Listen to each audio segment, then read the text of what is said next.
Engkau berkati. Juga berkati firman-Mu yang akan diberitakan pagi hari ini. Terima kasih Yesus. Berbicaralah, kami siap untuk mendengarnya. Di dalam nama Tuhan Yesus, mari sama-sama katakan amin. Shalom, selamat Paskah. Sukses, berhasil. Karena Immanuel, Tuhan menyertai. Yesaya 48 ayat 15 katakan, Aku, Tuhan katakan, Aku telah berfirman, ya, Aku telah memanggilnya, Aku telah membawanya dan membuat sukses usahanya. Ini perikopnya orang Israel waktu itu dipulihkan setelah dibawa ke pembuangan. Immanuel artinya apa? Allah beserta kita. Bila Allah beserta kita, sesuatu yang besar pasti terjadi dalam hidup kita. Katakan amin. Apapun, bahkan semua yang kita kerjakan, apa yang kami sentuh, dibuatnya berhasil. Amin. Ada sebuah kisah yang sangat fenomenal di kitab suci besar di dunia ya, bukan hanya di Kristen atau di Alkitab, yang sangat menginspirasi. Ini kisahnya. Pada terik sinar matahari yang membakar pagi hari itu, di sebuah pasar sangat ramai sekali, hiruk pikuk pasar, aroma khas dari rempah-rempah aromatik berembus dalam barisan para pedagang yang ada di pasar itu pagi hari itu sambil meneriakkan barang-barang dagangan mereka. Kalau di pasar ya, di sini tradisinya lain ya. Kalau di luar negeri itu berteriak, terutama yang saya tahu waktu di Beijing itu satu deret jalanan ditutup untuk jualan barang-barang juga kuliner, khususnya orang Xinjiang. Orang Xinjiang itu utara tanah China, daerah Beijing sana, dingin sekali. Mukanya lain sudah, mukanya seperti orang Yahudi gitu, Arab-Arab gitu. Soalnya mereka juga mayoritas Islam. Mereka teriakan, saya kaget. Seperti apa? Kalau saudara mencak orang kerasnya bagaimana? Untuk kayak gitu, khawatir saya. Aduh, kok gini? Oh gitu ya. Nah, terinspirasi itu di Mesir ini saat itu di sebuah pasar juga meneriakan barang-barang dagangannya. Tayangkan hiruk pikuk pasar saat itu di sana. Bila mana saat itu Anda berada di balkon hotel di pasar itu banyak sekali para pedagang jualan di sana. Kalau saudara ada di balkon di hotel itu, bisa saya bayangkan di sana terlihat banyak sekali pedagang-pedagang, baik itu penari, musisi, ibu rumah tangga yang belanja di tempat itu, atau pencuri, pencopet, bahkan tuan tanah yang kaya berkumpul di sana untuk berbelanja. Transaksi jual beli di sana semuanya ada. Semua dari kreasi emas, logam mulia, ternak, semua berharga di sana. Di pasar itu, semua berharga. Bahkan seorang budak dapat saudara beli hanya dengan 20 keping emas perak. Bisa saudara miliki budak itu. Tak ada aturan. Tidak ada aturan di sana. Artinya siapapun menawar yang tinggi itu yang dapat. Kalau saudara menawarnya rendah, tangan hampa, pulang tidak mendapat apa-apa. Pagi yang terik itu, di sana terlihat seorang remaja putra berumur sekitar 17 tahunan dengan lengan dan leher bekas ada luka jeratan dengan tali yang kasar. Bayangkan ini. Nah, remaja ini diseret,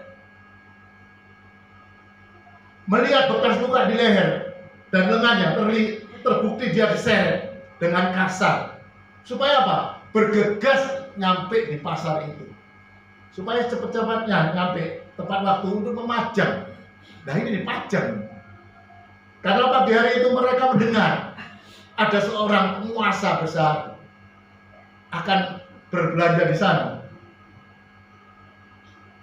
Remaja ini nggak tahu siapa ini orang yang menyeretnya, siapa yang membawa dia.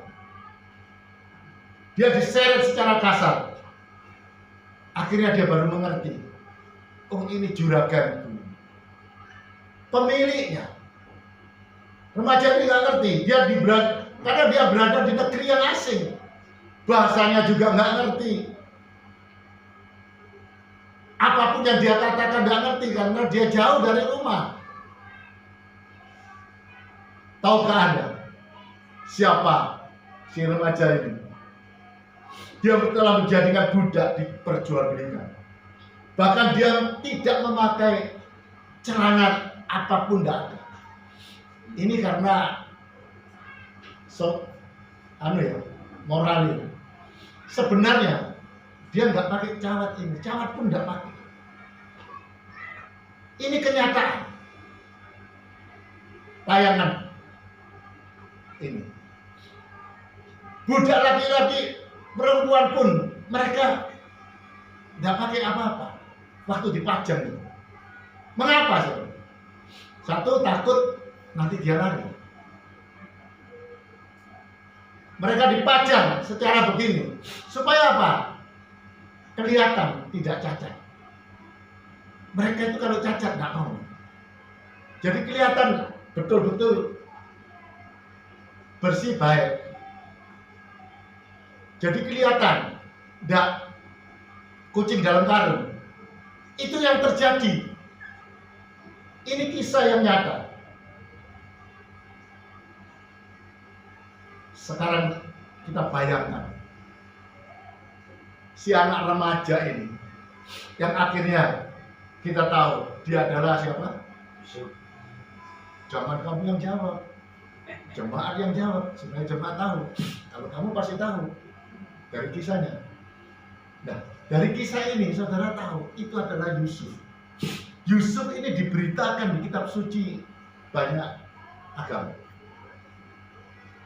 Karena kiblatnya ini Yusuf.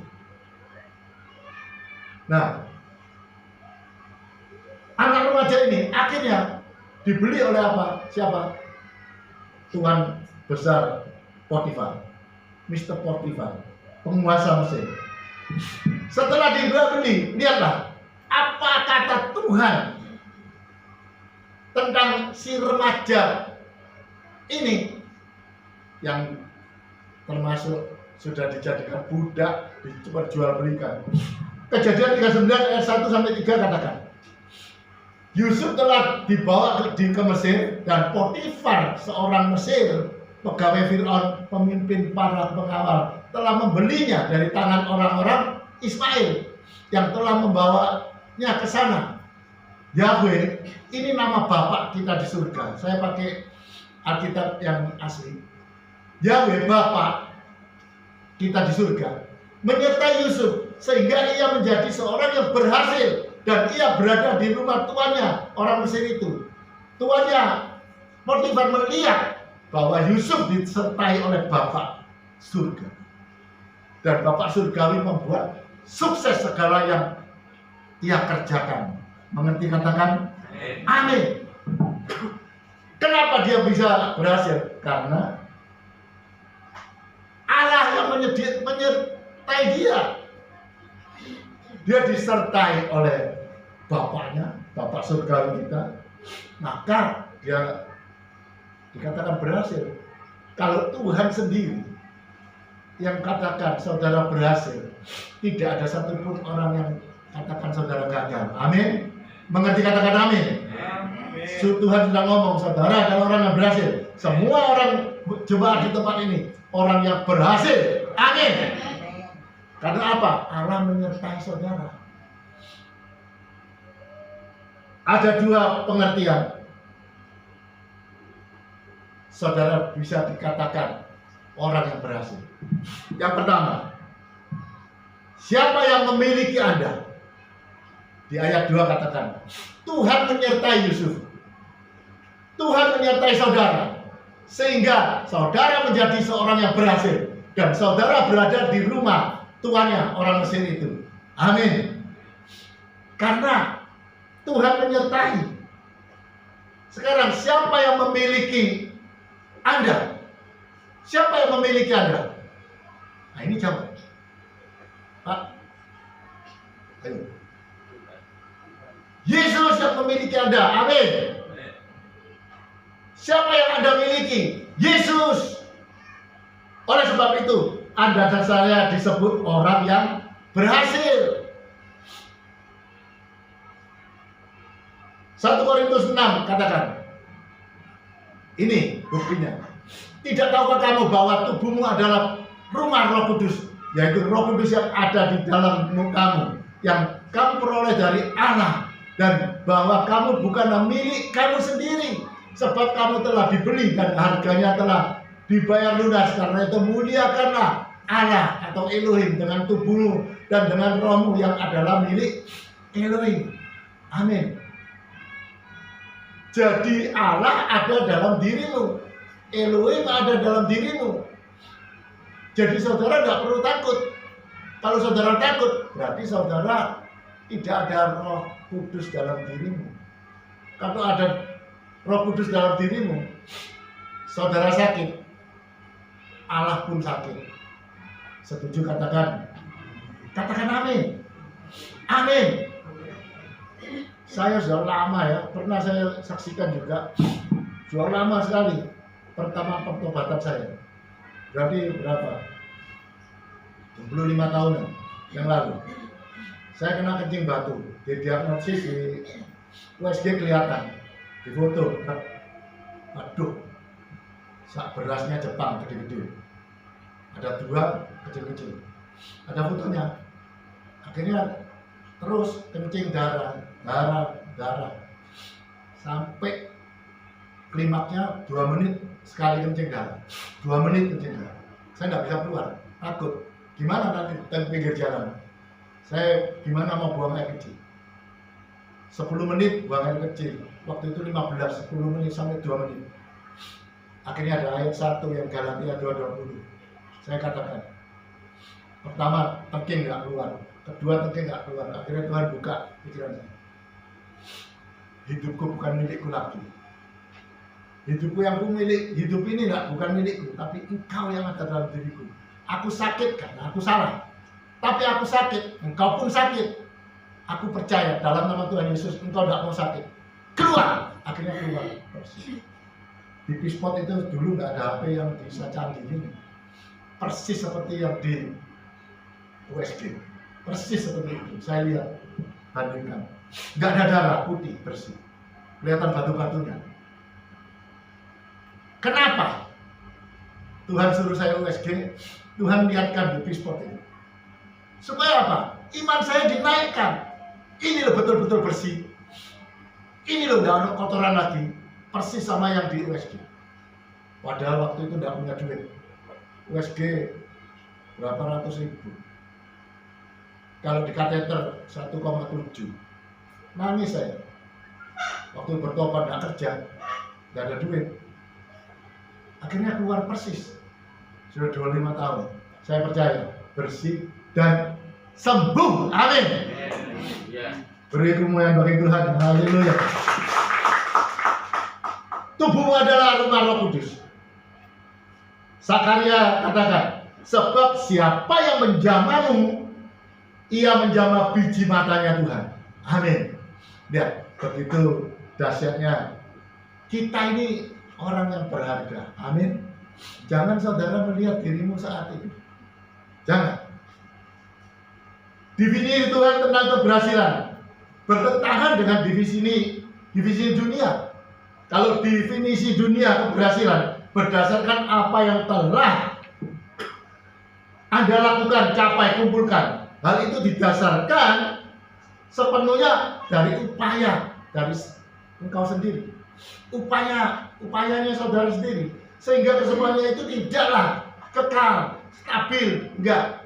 Karena dibangun di dasar fondasi yang masih dapat diguncangkan.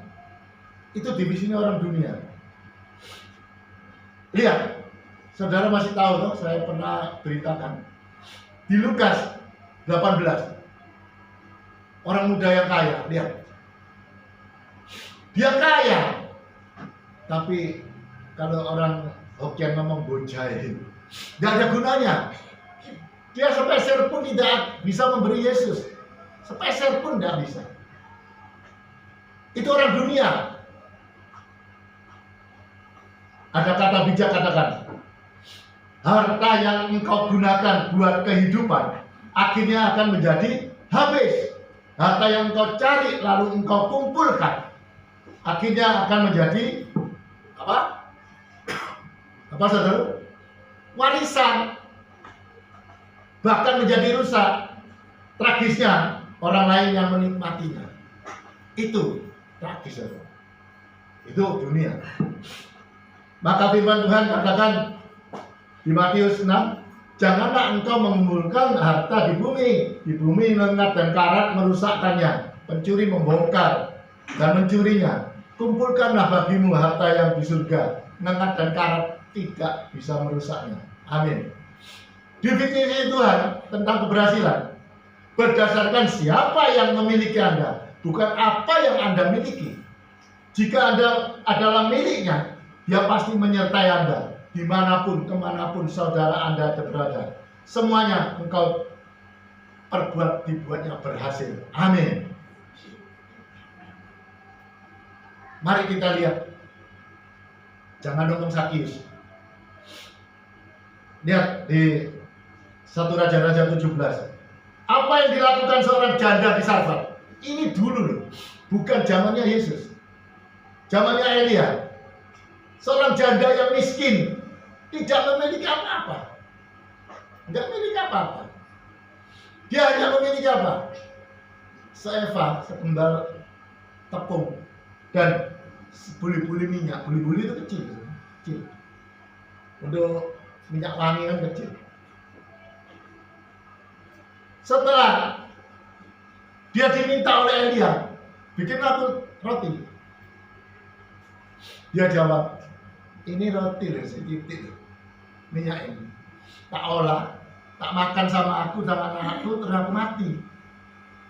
Bayangin, segitu terbatasnya apa yang dia miliki. Tapi bagi Tuhan, ingat saudara, hanya itu sangat besar kuasanya. Berarti katakan, amin. Buktinya apa? Ini hanya tepung dalam pertamaian dan minyak dalam buli-buli. Sedikit saja. Lihat. Hanya dengan tongkat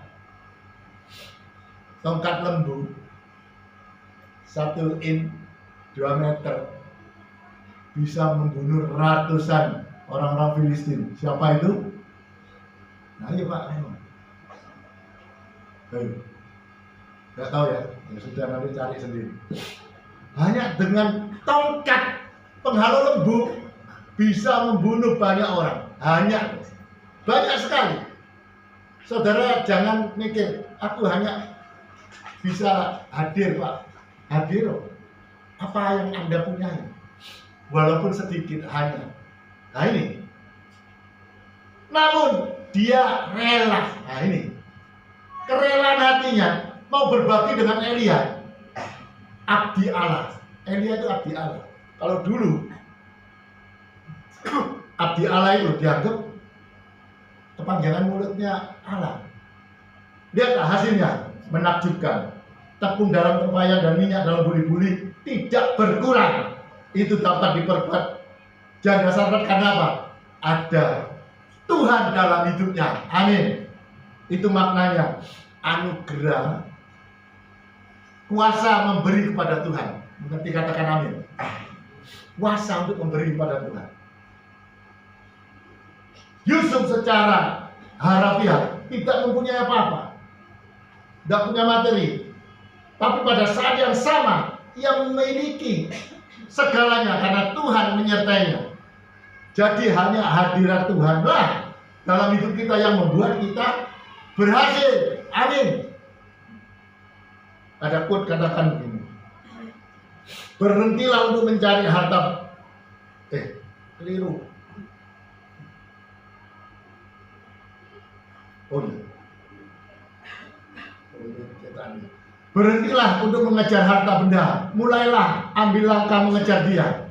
Tuhan melihat hubungan kita, saudara dan saya, dengan Dia, Yesus, sebagai satu-satunya hal yang kita butuhkan untuk mencapai keberhasilan dalam hidup. Amin.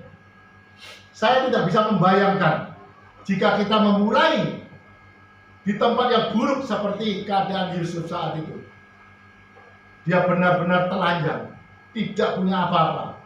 Dia tidak ada uang, apalagi rekening di bank. Tidak ada kualifikasi pendidikan, dia tidak berpendidikan.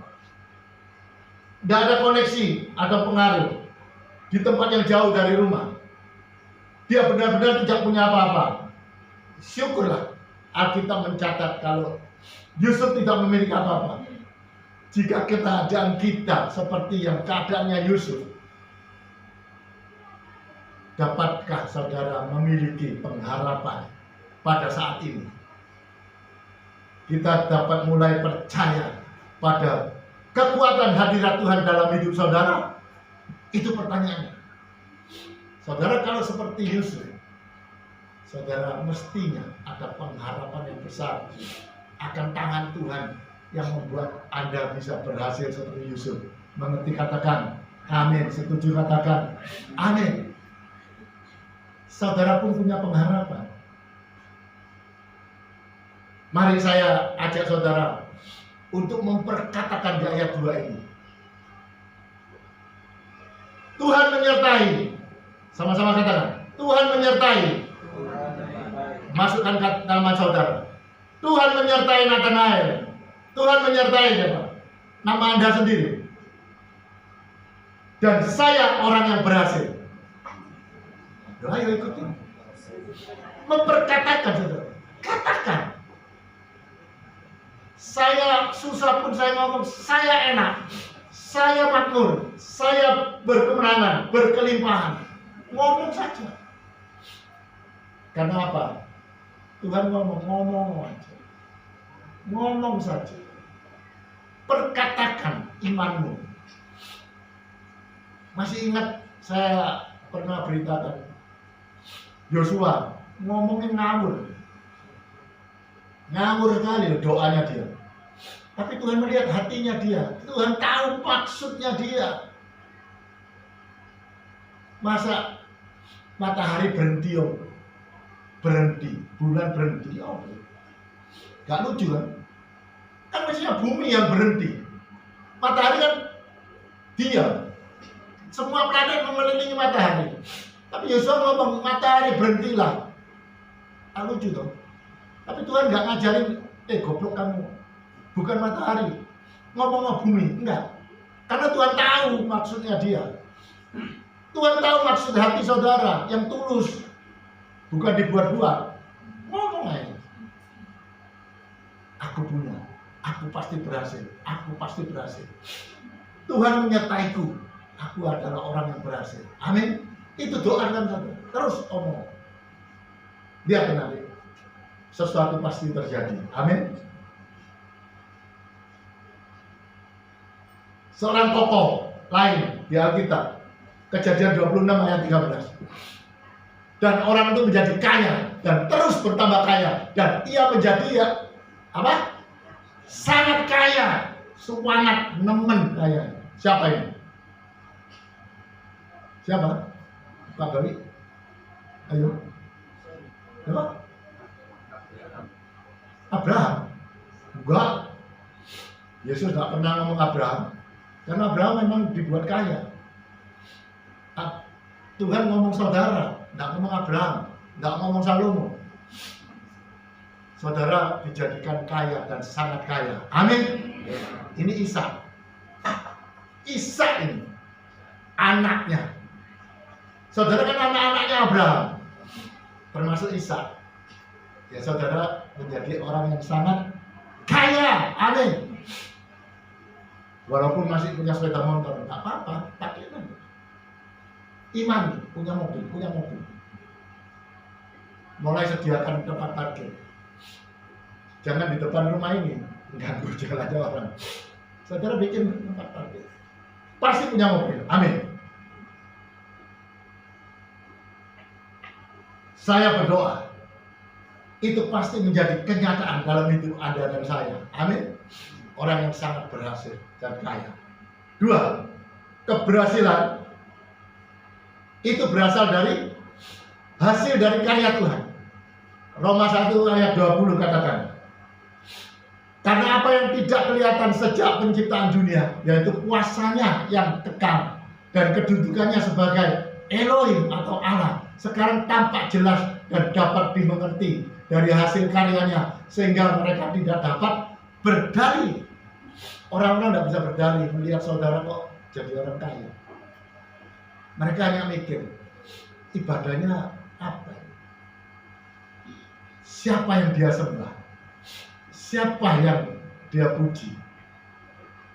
Itu nanti mereka akan berubah. Apa makna dari hasil dari karya Tuhan itu?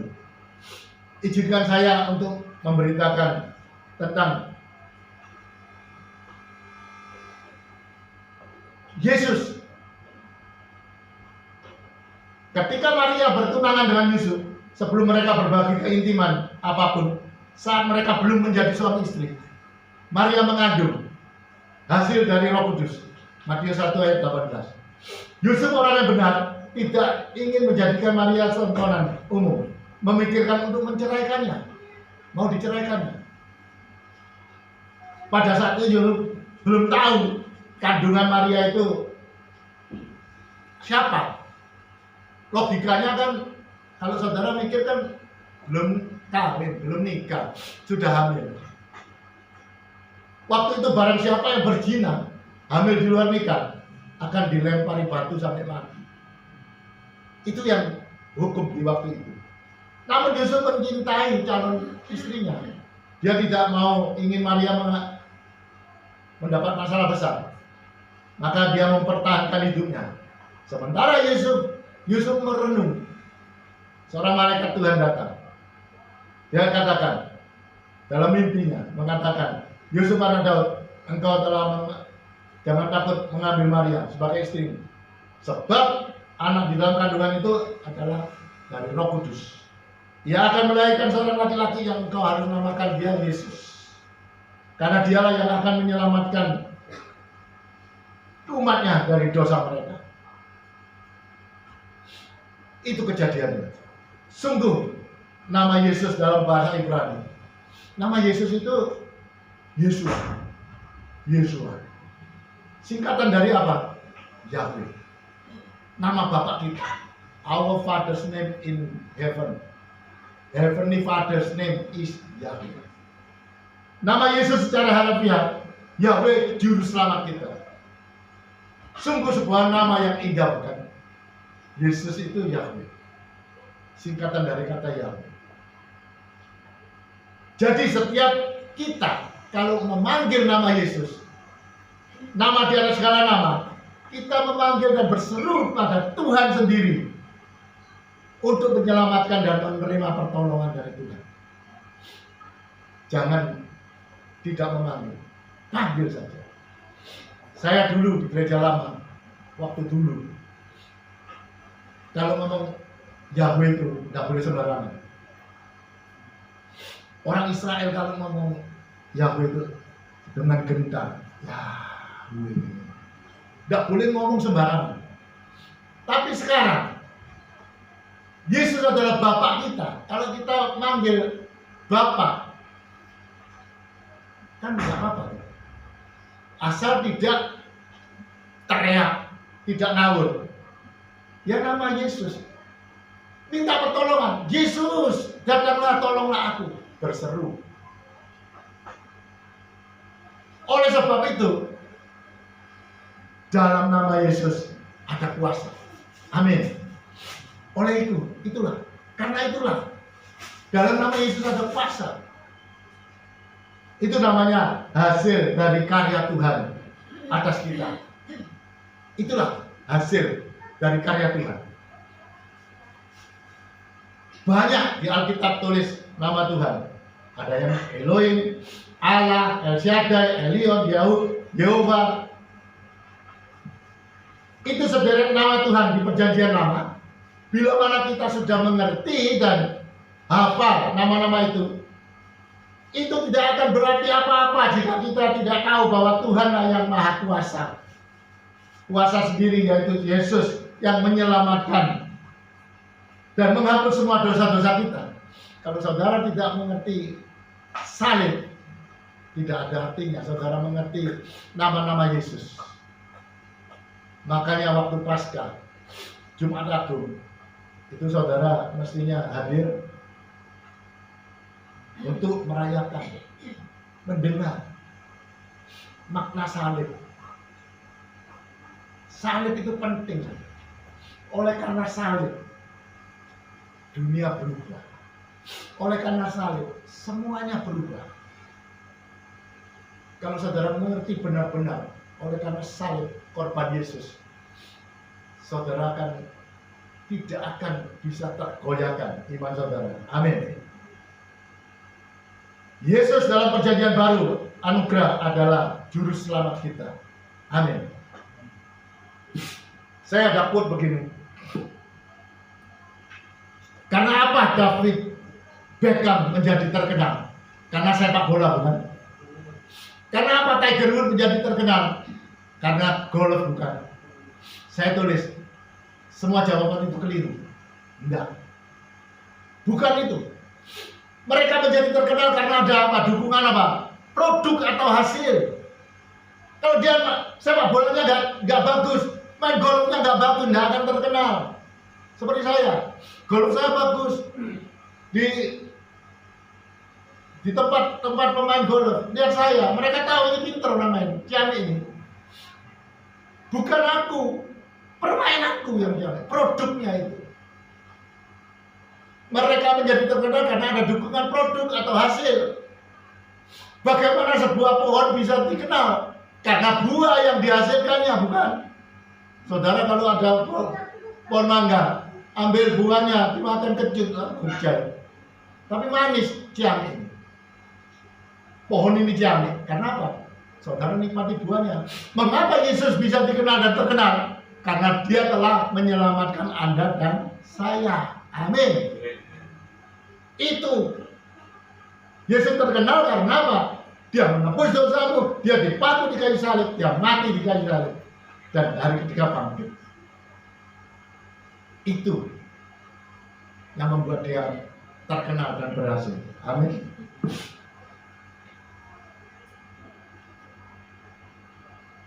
Ini belum semua.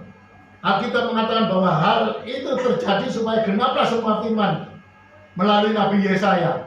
Nabi Yesaya itu 750 tahun sebelum kelahiran Yesus. Yesaya 7 ayat 14 katakan, sebab itu Tuhan sendirilah yang akan memberikan kepadamu sebuah tanda. Sesungguhnya seorang perawan akan mengandung dan melahirkan seorang putra, dan dia akan dinamakan apa? Emmanuel.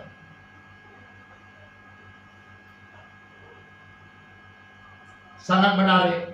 Immanuel adalah Yahweh menyertai kita. Lain kata Immanuel, Yesus menyertai kita. Sekarang saya perjelas apa makna Immanuel, Tuhan menyertai kita. Ini maknanya. Ini buktinya. Sejarah bangsa Israel. Yang pertama, kita harus memahami dengan cara yang sama seperti cara orang-orang Ibrani Israel dahulu memahami hal itu, bahwa itu suatu kebenaran dan kenyataan. Tuhan menyertai mereka. Itu kebenaran dan kenyataan. Yang kedua, yang harus kita pahami, orang-orang Ibrani memahami jika Tuhan menyertai, maka semua usahanya, perbuatannya, apa yang dikerjakan, dibuatnya berhasil. Itu adalah janji. Janji Tuhan pada mereka. Lihat fakta sejarah bangsa Yahudi. Sejarahnya dimulai dari Tuhan menuntun umat Israel keluar dari Mesir. Di Ulangan 9 katakan, dengarlah hai orang Israel, engkau akan menyeberangi sungai Yordan dan menduduki daerah bangsa-bangsa yang lebih besar dan lebih kuat daripadamu. Hukumnya sampai ke langit. Orang enak yang engkau kenal dan yang engkau dengar, siapa yang dapat bertahan menghadapimu? Tuhan Allahmu yang berjalan di depanmu dan yang akan memunahkan mereka. Demikianlah engkau akan menghalau dan membinasakan mereka. Tuhan menepati janji yang diikrarkan dengan sumpah pada Abraham, Ishak dan Yakub. Janji itu tidak berhenti. Buktinya, setiap kali Immanuel, Allah menyertai dalam pertempuran. Umat Israel tidak pernah bisa dikalahkan. Setiap serangan militer musuh pasti berakhir dengan kemenangan bagi umat Israel. Bahkan sampai saat ini, ya, walaupun negeri Israel itu kecil, dikelilingi banyak musuh-musuhnya. Sekelilingnya itu musuh. Sebelah barat kena Gaza, sebelah sini kena orang utara, kena Irak, bawah kena Mesir, kena Yordania. Lihat, Israel itu dikepung. Tidak ada satu ruangan ini, seperti ruangan ini, dua keluarga berlainan suku bangsa di satu ruangan ini. Bayang, saudara pernah ke Israel? Kalau nggak pernah tahu Israel, anggapan ya, di rumah saudara, kamar saudara di sini, kamarnya orang lain di sana, nggak saudara, orang lain, terus ruang tamunya bersama, ya kayak gitu. Israel itu begitu.